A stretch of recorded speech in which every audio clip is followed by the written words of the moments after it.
speak. I used to spend a lot of time in Canada and in that part of the world, and my French is terrible as far as Parisians say. I got told when I tried to speak French to a taxi driver, just speak English, you're murdering my language. But I don't need to worry too much when it comes to actually reading and writing. I mean, my accent may be horrible in Australian, but French when reading and writing is fine. But what I don't understand is, I mean, anyone doing a PhD finds that quite a lot of work. To do 2 PhDs, and also I believe 30 minutes of Mandarin every morning, boxing once a week, personal trainer every day. I mean, not every day. He's only 3 days a week. Not every day, 2 days a week. Okay, That's but three. then you've got a job at Enchain. I mean, how does this all fit into 24 hours a day? I don't sleep a lot. You don't need to sleep much. No, which I don't think makes my wife happy, because I get up early in the morning and wake her up all the time. But you don't have to do all this studying. Why do you do it? What do you mean I don't have to do it? I mean, you're just doing it purely for pleasure, right? No, I'm doing it to learn. It's Right, but the pleasure of learning. well, that too, but I mean, no one's forcing me to, but so what? I mean, do you want to sit at home and do nothing, or do you want to have something and control and take over your own life and develop something of yourself? I mean, if you could, anyone can sit there and watch sort of TV and the latest. I don't even know what the latest TV shows are, to tell you the truth, other than like Walking Dead and a couple that I sort of allow myself. But for the majority of these things, people sit there and they waste their life and call it entertainment, and could be actually learning. There's so much out there. I mean, at the moment I'm doing sort of listening to a series of lectures on old Winston Churchill there. Just knowledge of everything is something that we should learn, and it helps us grow as individuals. You mentioned you had a doctorate in theology. Yes. And I saw also that you were a trustee of a church. That's correct. It's actually the church bank that I was a trustee of. Oh, okay. So I was an elder, which is in Presbyterian sort of circles, I guess the equivalent of a minister or priest or whatever else, pastor. And I sort of helped out doing some of that stuff in the past as well, yes. Are you still an active church member? Or? I don't have time. I still believe, and I still have the same values, but the reality is the amount of time to do what I want to do means sacrificing certain things. Because you went to a Catholic school. That's correct. But then you mentioned Presbyterian. Did you switch? I switched, yes. Yeah. I grew up Catholic, but I didn't actually agree with the system that they had in place. Capitalism, the whole change to the individual, etc., was something I could embrace more. Now, the other very intriguing thing that I read about was your time in Venezuela and Colombia working to stop sex trafficking. Was that, and you mentioned being a pastor in relation to that, was that a sort of an altruistic episode in your life? People could call it altruistic, I wouldn't. What actually were you doing? Well, basically, I've been an expert witness. I've worked with federal police and whatever else. Some things were copyright cases, others were things like stopping sexual predators, including child grooming cases, that sort of thing. It's more about the world we want to live in. I mean, I don't think that it's about altruism. I think we all have a duty, and we all have to pay the cost of being in a world that we want to be honest and open. And like it or not, that's not free. We can't sit there and expect government to do this for us. We have to be part. We all owe something. The social contract, so to speak, doesn't mean that we just pay tax and sit on our arse, or that we can pay someone else to actually go out there and support making society work. It means that we have to actually be active in doing that. So in what capacity were you in Venezuela? Were you employed or? I was doing contract work, so my role was as a expert witness. I would analyse hard drives and other such things. What kind of employer was it? Government, Right. so US government at times and others. But the reality was, it was because you send over a whole lot of sort of SEALs and Marines and whatever else, and they have this habit of blowing things up. So making sure that you captured the right information without putting bullet holes in machines was always important. So I'm interested you talk about that we all have a responsibility in the world, because you also describe yourself as, fiercely anti-socialist. Yes. Whereas that sentiment sounded almost like a socialist idea, that we all are responsible for each other. Oh, definitely not. I mean, this is what people don't understand. They try and have this anarcho-capitalist BS and say that we're all sort of out there competing in the jungle. That's wrong. That's totally the wrong way as well. I mean, the fact that we're individuals doesn't mean that we're not also having to deal with other people. And this concept of being an online troll is just being a social misfit that is basically throwing bricks through windows for the sake of it.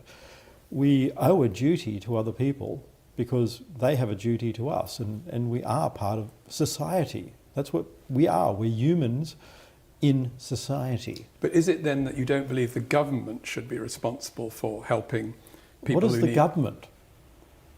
Define that. I mean, this is where people, they just say the government. We are. Well, we okay, are. But altruism or help or whatever you want to call it can be administered either through the government or through non-government organisations. The government doesn't ever help. That's the problem. Well, money is allocated, isn't it? Yes, and then people become dependent. They become basically wards. They give up their own choice and freedom. They stop actually working themselves. I mean, I'm lucky in that I had a mother who, as a single mother, didn't take money from the state all that time. And why was that lucky? because I grew up seeing other people who, well, had more money, but their parents took money, and I saw what they became. I saw my mother working hard, and I learnt to work hard. I saw how she actually pulled herself up.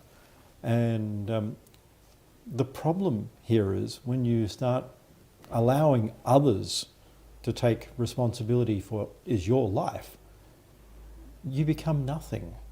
Is it your position then that there isn't anybody who is the recipient of some kind of official aid who really couldn't look after themselves if they had to? Oh, fairly much, but not in the way that most people look at that. There were many more beneficial societies in the past. There were lodges, clubs, etc. So all of that is something that we've destroyed. People don't now, because there is government doing all this, people don't think that charity is important. They don't think that actually managing society is important.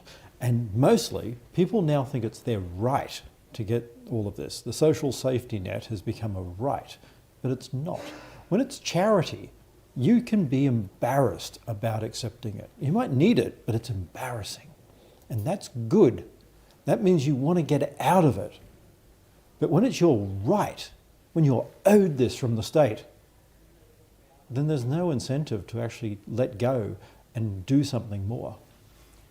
Now, you've talked about being a billionaire, and I'm wondering whether you're a billionaire like Donald Trump or a billionaire like Warren Buffett, who lives in the same house that he lived in before he was rich, or Trump, who in a way goes the other way and sort of looks possibly richer than he is.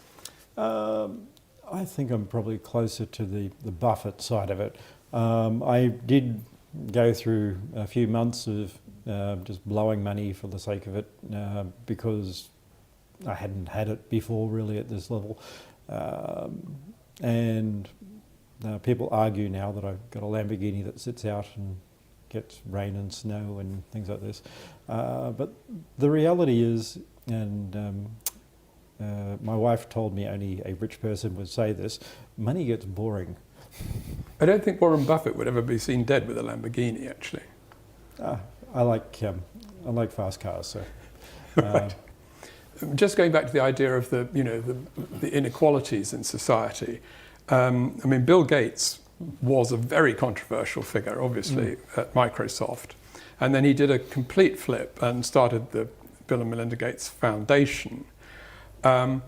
That sort of thing is rather annoying. That's a product of tax law. Well, the fact that Bill Gates is giving his money away. He hasn't given it all away. He's No, given some. But the reality is that now allows him to spend more than he would have otherwise. And it gives him more power and control. It's a way of relinquishing sort of tax and the burden there to the government. So you have $100 billion and you put it into a charitable foundation, of which 0.01% actually goes towards charitable functions, and then you have the empire that manages everything for you, which is about how these things usually work. So for every $10,000, one actually makes it to people, which is way better than the 1/3 going to the government that you would really have in real life. So you don't think that Bill and Melinda Gates are sincere in their altruistic work? No. Altruism's a lie.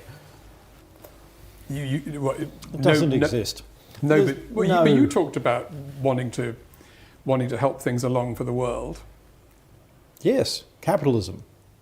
Create, build. That's not altruistic. It can only be done through self-interest. Exactly. No one does things because they want anything out of the world that way. They do it because they want people to notice them, to be seen, to have something. But no one. I mean, Bill Gates, in talking about his work with the foundation, talks about giving back to society. Of course, because that's what people want to hear. That sounds nice. You sit there in front of the media and you lie your little heart out about, look how wonderful I am, I'm giving back. And you build reputation, the same way people like Carnegie in the past did this. You move from being a robber baron to being this great altruist. But I think what goes along with him saying that is saying, I didn't just do this because I'm so clever. I was able to do it because of the family I was born into, the society I was born into, the time I was born, the state that technology was in. None of these things for which I could claim credit.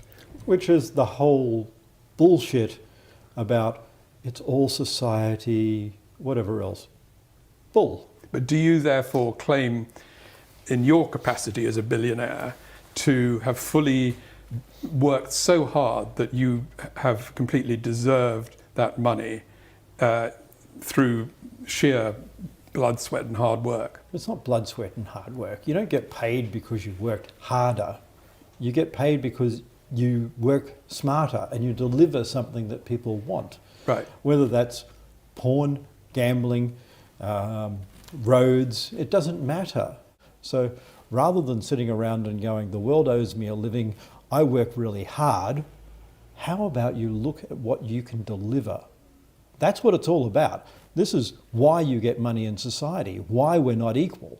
Because if everyone was equal, there's no way of measuring where things should be. This year you've announced on Medium that you're being very open about Satoshi and in a way that you haven't been previously. Why are you taking that line now? What's changed? Unfortunately, I've got a whole lot of greedy con men who all want money. And if I have to go and do depositions and things like that in court, that makes my life a lot harder. I've also got a whole lot of people out there who are scum, who run around going fraud and whatever else, because they want something that is criminal. They want crime coin, they want anonymous drug markets, they want assassination markets, they want something that allows them to try and get away